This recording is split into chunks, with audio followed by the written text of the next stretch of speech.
LPU ప్లేస్మెంట్ల రికార్డులు సృష్టిస్తోంది. Final year student 2.5 కోట్ల ప్యాకేజ్ పొందుతున్నారు. 1700 మందికి పైగా LPU స్టూడెంట్స్ 10 లక్షల నుంచి 2.5 కోట్ల ప్యాకేజెస్ పొందారు.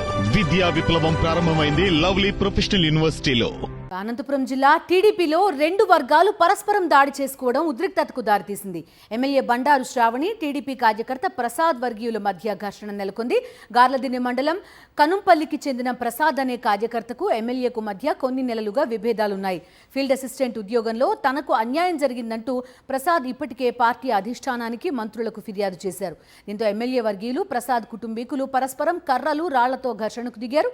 ఉద్యోగం కోసం ప్రశ్నించినందుకు తన కుటుంబంపై దాడి చేశారని ప్రసాద్ ఆవేదన వ్యక్తం చేశాడు. ఇరు వర్గాలు గాయపడడంతో ఆసుపత్రికి తరలించారు.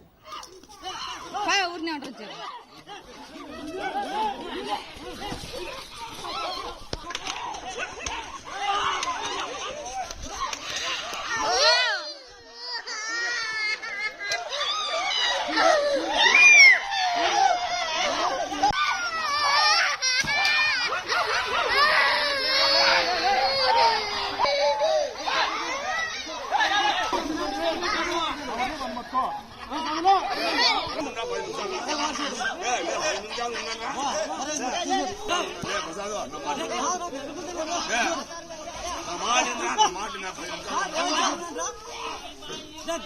కదా